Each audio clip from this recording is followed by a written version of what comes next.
In this video, I will be discussing and demonstrating a selection of exercises for the hips and shoulders that can be performed with an exercise ball, a Swiss ball, or a stability ball, depending on what you call it. This big bouncy ball full of air. We'll start with the shoulders. So start from a tall kneeling position and push the ball away from you about as far as you can manage and keep your fingertips on the ball. Then you'll sit your hips back and let your chest fall down to the ground as your arms go up overhead.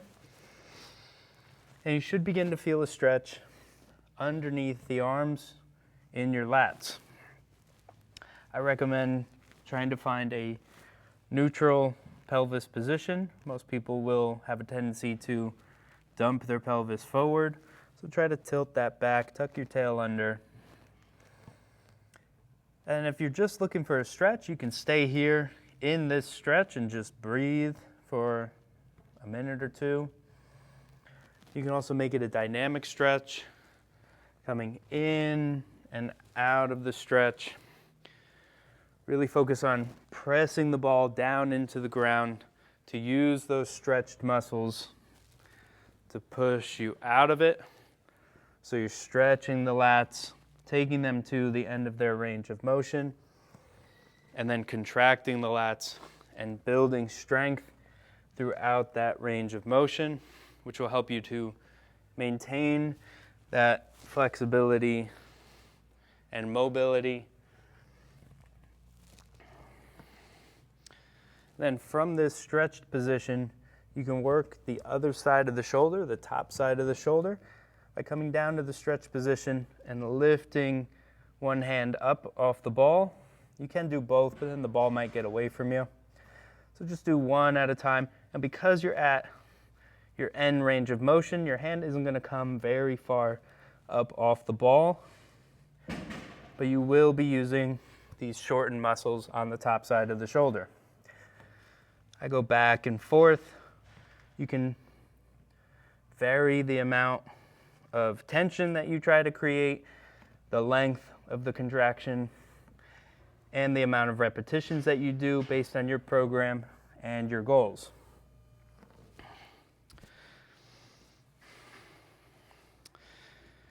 Now, if you were to roll up onto the ball, putting your navel and your hips on the ball, you can then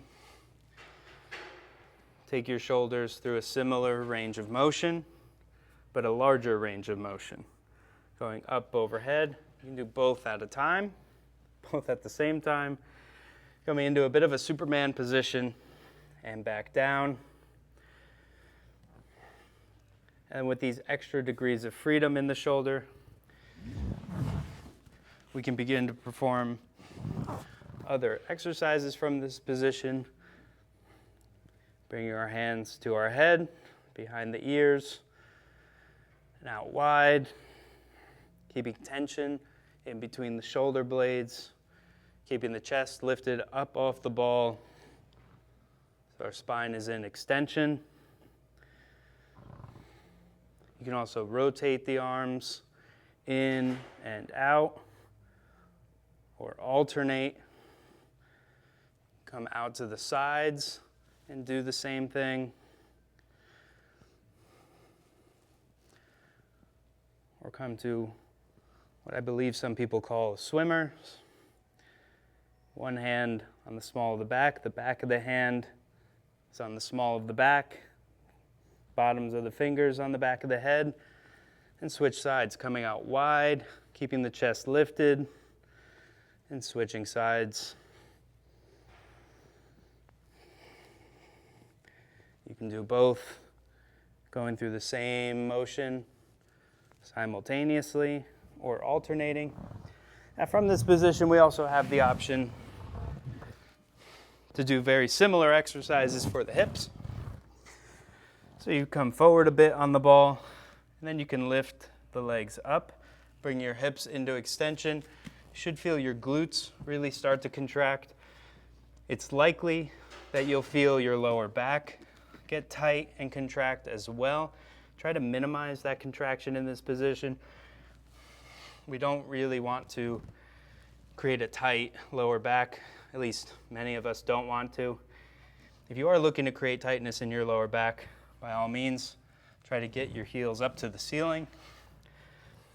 However, I find it best to keep the core engaged so that way the pelvis isn't dumping forward. Probably a little bit hard to tell in this position, but you should feel most of the work being done by your glutes. Then you can combine the shoulders and the hips. So a little bit more for the hips. You can come up and go out wide, back together. Create a little bit of a alternating action. You can do a little bit of rotation, but not as much as you can with the shoulders.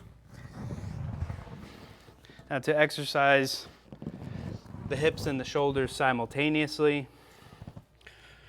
some people may do this on the ground. It's known as bird dog. Lifting an opposite arm and opposite leg. So right arm, left leg, left arm, right leg.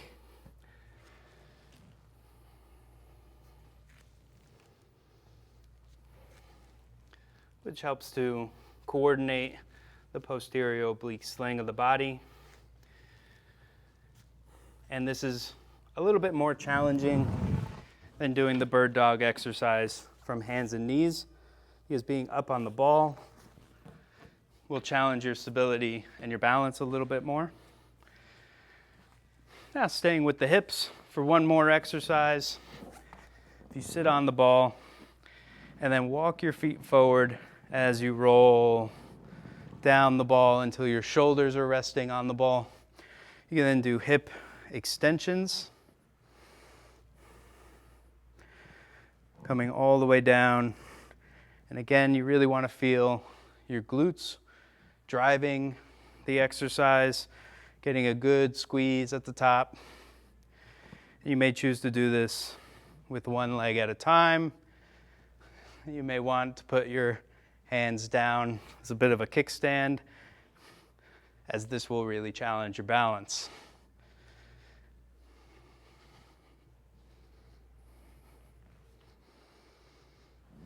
And while I was doing that, I thought of one more exercise for the hips. It's very similar, but different enough that it's worth showing. This time, feet on the ball, then hips go up into extension, and you can see the feet are really without balance. And here you can keep the hips in extension and let your knees extend out and curl in. This will really challenge the hamstrings as well as the glutes. You could maybe do this with one leg. I would focus on two for a little while and then move on to one leg at a time.